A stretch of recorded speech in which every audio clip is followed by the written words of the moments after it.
Hey guys, welcome back to another brand new video and thanks so much for tuning in. Today I'm going to be talking about the differences between dollar cost averaging and lump sum investing and looking at which is the better option when it comes to investing your money. So what is dollar cost averaging? It's the name given to a method of investing where you take the amount of money that you want to invest into a given asset and instead of investing it all at once in a single lump sum, you divide it up into smaller investments of equal amounts that you invest over a longer period of time.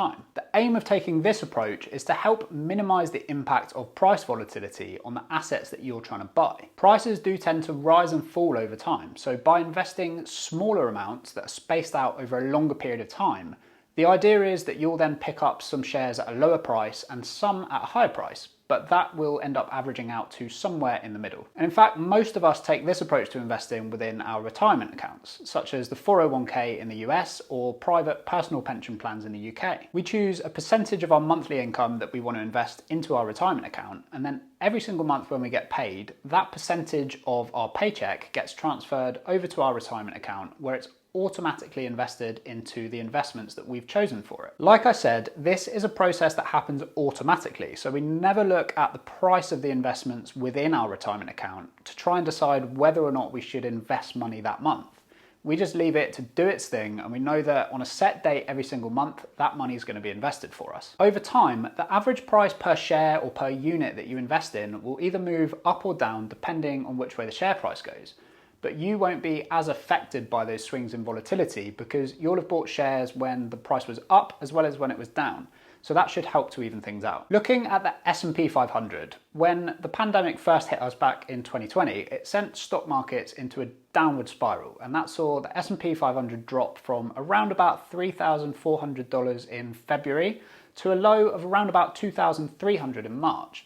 But that's now more than recovered, with the price currently sitting at around about $4,200. If you'd been dollar cost averaging your investment into the S&P 500 from the beginning of last year, then you'd have bought in at around about all of these price points, and that would have lessened the effects of this volatility on your investment as opposed to if you'd invested all of your money at once. So now let's have a look at lump sum investing. This is exactly what it sounds like. You take whatever money you have to invest and then you just dump it all into the market at once instead of dollar cost averaging your investment over time. Whilst this is the simpler of the two options, it does open you up to a lot more risk of volatility, because once you've made your one-off investment, all of your money is then going to be tied into whatever it is that you invested in. And if the price of that asset then drops by 10%, you're not going to have any money left to buy more at the cheaper price. So you'd end up missing out on the opportunity to pick up more shares at a discount. On the other hand, if you'd invested your money during a dip and the price then increased by 10%, well, you'd be patting yourself on the back for a job well done because you'd have invested everything at a lower price point, whereas with the dollar cost averaging approach, that would have meant that you would have only invested a smaller amount when the price dipped. What this boils down to is that lump sum investing opens you up to having to try and time the market, which is something that very few people can consistently get right. However, that doesn't necessarily mean that lump sum investing is a bad choice. So this begs the all-important question, should you dollar cost average, or is it better to invest your money all in one lump sum? My advice here is that when it comes to your long-term investment plans, dollar cost averaging tends to be the best approach. But there are a couple of exceptions that I would say warrant making a lump sum investment. Firstly, lump sum investing makes sense when the market has just taken a significant tumble and you're comfortable with the possibility that it could continue downwards for a while before it starts to recover. Because let's face it, it's impossible to time the exact bottom of the market. For example, if we look back at the price of the S&P 500 during the beginning of 2020 when the stock market crashed as a result of the pandemic, it's clear to see that the market was declining almost every day from the middle of February until somewhere around the middle to end of March. So if you'd been watching the price decline and decided at the beginning of March that that was going to be a good time for you to make your lump sum investment, but then the market continued its downward trend before bottoming out towards the end of that month, well then you would have experienced a fairly substantial percentage loss during just that short period of time. But then if you'd have waited until the end of May, the price would have recovered back to where you invested, and since then it's just continued upward. So by now you'd have a pretty big smile on your face. Now of course, if you'd somehow defied the odds and managed to time the bottom of the market perfectly, then yes, you would have made even more money.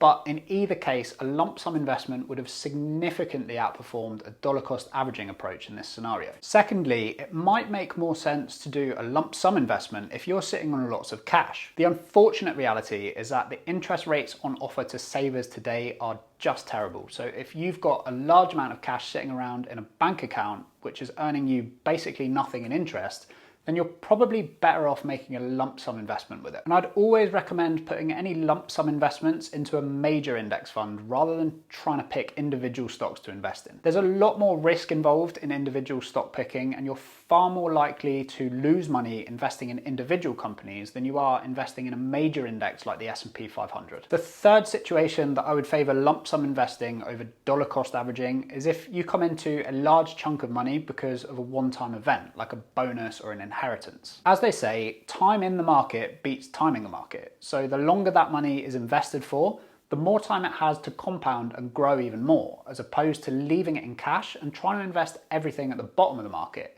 which we know isn't realistically possible most of the time. So to sum this all up, here's what I think is the best approach to take and what I do with my own money. I consistently dollar cost average my investments into a few different ETFs every single month, and I look at this as my long-term investments. For me, dollar cost averaging is the best approach to take with my long-term investments because I want to keep adding to them consistently all the way up to retirement.